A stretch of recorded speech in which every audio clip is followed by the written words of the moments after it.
चले वतन की ओर डाल के प्रेम की डोर। हम चले वतन की ओर डाल के प्रेम की डोर। बाबा खींच रहा है आज सहज ही अपनी ओर। हम चले वतन की ओर।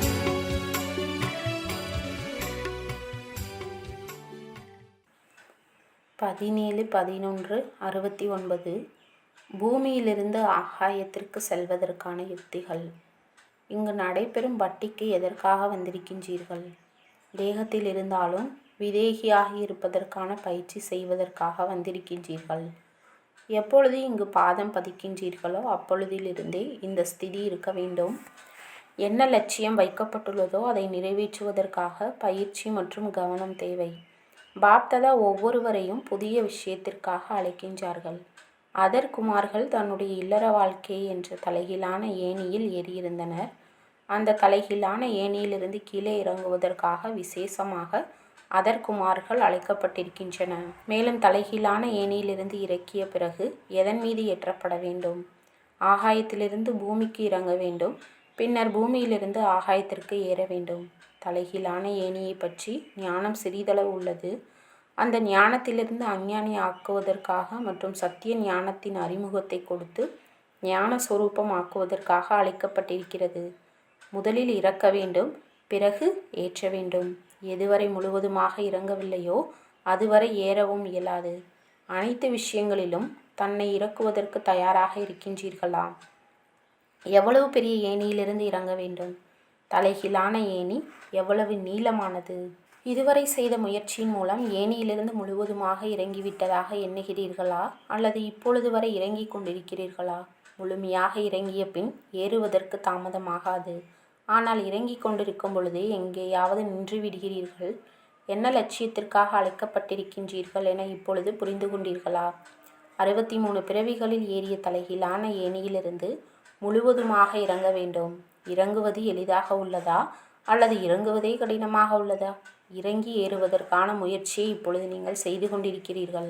இத்தகைய முயற்சி செய்கிறீர்களா அல்லது ஏறுவதற்கான முயற்சி மட்டும் செய்கிறீர்களா? சிலவற்றை அழித்து கொண்டிருக்கிறீர்கள், சிலவற்றை உருவாக்கி கொண்டிருக்கின்றீர்கள்.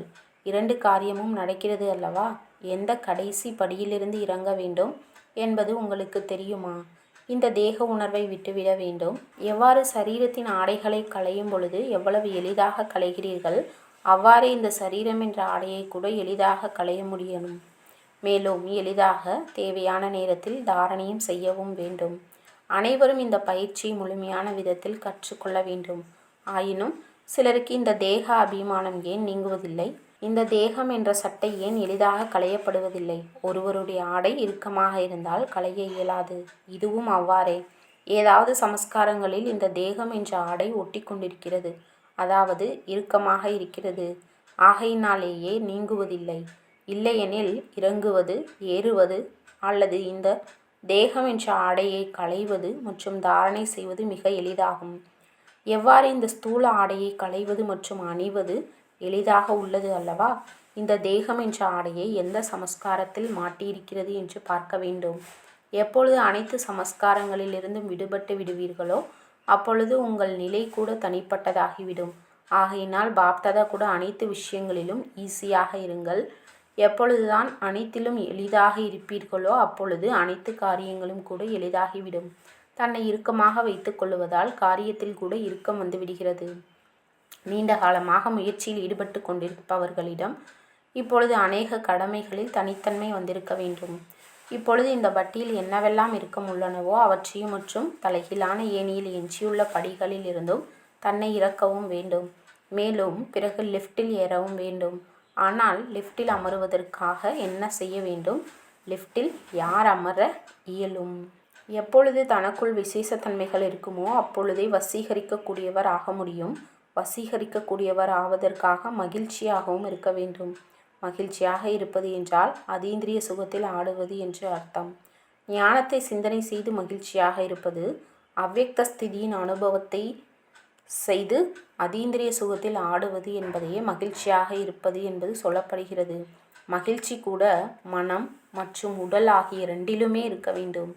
யார் அத்தகைய மகிழ்ச்சி உடையவராக இருக்கிறாரோ அவரை கவர்ச்சிக்கு கூடியவர் ஆகின்றார். இயற்கை மற்றும் மாயைக்கு அடிமையாகாமல் இரண்டையும் அடிமை ஆக்க வேண்டும். அடிமையாகும் காரணத்தால் தன்னுடைய அதிகாரத்தை இழக்கின்றார்கள். எனவே அடிமை ஆகக்கூடாது, அடிமை ஆக்க வேண்டும். அப்பொழுது தன்னுடைய அதிகாரத்தை பிராப்தியாக அடைவீர்கள். மேலும் எந்தளவு அதிகாரத்தை பிராப்தியாக அடைவீர்களோ அந்தளவு இயற்கை மற்றும் மக்கள் மூலம் மரியாதை கிடைக்கும். எனவே மரியாதையை பெறுவதற்காக என்ன செய்ய வேண்டியிருக்கும்? அடிமைத்தனத்தை விட்டுவிட்டு அதிகாரத்தை தனதாக்கி கொள்ள வேண்டும். அதிகாரத்தை தனதாக்கினால் அதிகாரி ஆவீர்கள். ஆனால் அதிகாரத்தை விட்டுவிட்டு அடிமை ஆகி விடுகின்றீர்கள். சிறு சிறு விஷயங்களுக்கு அடிமையாகின்றீர்கள். தன்னுடைய படைப்பிற்கு அடிமையாகி விடுகின்றனர். லௌகீக குழந்தைகளிடம் அடிமையாகிறார்கள். அதுபோல் தன்னுடைய படைப்பு, அதாவது சங்கல்பங்களினுடைய அடிமையாகி விடுகின்றனர். எவ்வாறு லௌகீக படைப்பிற்கு அடிமையாகின்றீர்கள் அவ்வாறே இப்பொழுதும் கூட தன்னுடைய படைப்பான சங்கல்பங்களின் அடிமையாகின்றீர்கள். தன்னுடைய படைப்பான கர்மேந்திரியங்களுக்கும் கூட அடிமையாகி விடுகின்றீர்கள். அடிமை ஆவதனாலேயே தன்னுடைய பிறப்புரிமையை இழந்து விடுகிறீர்கள் அல்லவா? எனவே குழந்தை ஆகிவிட்டீர்கள் மற்றும் அதிகாரம் கிடைத்துவிட்டது. சுகம், சாந்தி மற்றும் தூய்மை தனது பிறப்புரிமை என்று கூறுகிறீர்கள் அல்லவா? குழந்தை ஆகிவிட்டேன், தூய்மை, சுகம், சாந்தியின் அதிகாரத்தை பிராப்தியாக அடைந்து விட்டேனா என்று தன்னைத்தானே கேளுங்கள். ஒருவேளை அதிகாரம் நீங்கிவிட்டால் ஏதாவது விஷயத்திற்கு அடிமையாகி விடுகின்றீர்கள். எனவே இப்பொழுது அடிமைத்தனத்தை விடுங்கள், தன்னுடைய பிறப்பு அதிகாரத்தை அடையுங்கள். எப்பொழுது பிரபாவம் ஏற்படும் என்று கேட்கிறீர்கள். பிரபாவம் ஏன் ஏற்படவில்லை? காரணம் என்ன? ஏனெனில் இப்பொழுது வரை சில விஷயங்களில் தான் பிரபாவிக்கப்பட்டிருக்கின்றீர்கள். எனவே யார் சுயம் பிரபாவிக்கப்பட்டு இருக்கிறார்களோ அவர்களுடைய பிரபாவம் ஏற்படாது. பிரபாவத்தை ஏற்படுத்த விரும்புகிறீர்கள் என்றால் இந்த அனைத்து விஷயங்களின் பிரபாவத்தில் செல்லக்கூடாது. பின்னர் பாருங்கள் எவ்வளவு விரைவாக பிரபாவம் வெளிப்படுகிறது என்று. தனது நடத்தையின் மூலம் தானே வெளிப்படுத்த இயலும். அத்தகைய சௌபாக்கியம் முழு கல்பத்தில் ஒரு முறைதான் கிடைக்கின்றது. சத்தியுகத்தில் கூட லௌகீக தந்தையுடன் இருப்பீர்கள், பரலௌகீக தந்தையுடன் இருக்க மாட்டீர்கள். 84 பிறவிகளில் எத்தனை அலங்காரம் செய்திருப்பீர்கள்? வெவ்வேறு விதமாக அதிக அலங்காரம் செய்திருக்கிறீர்கள். பாப்தாதாவினுடைய அன்பு என்னவென்றால் குழந்தைகளை அலங்கரித்து காட்சி பெட்டகத்தில் வைத்து சிருஷ்டியின் முன்பு வைக்க வேண்டும் என்பதே ஆகும். எப்பொழுது அனைவரும் சம்பூர்ணமாகி காட்சி பெட்டகம், அதாவது உலகத்தின் முன்பு வருவீர்களோ அப்பொழுது எவ்வளவு அலங்கரிக்கப்பட்டிருப்பீர்கள்.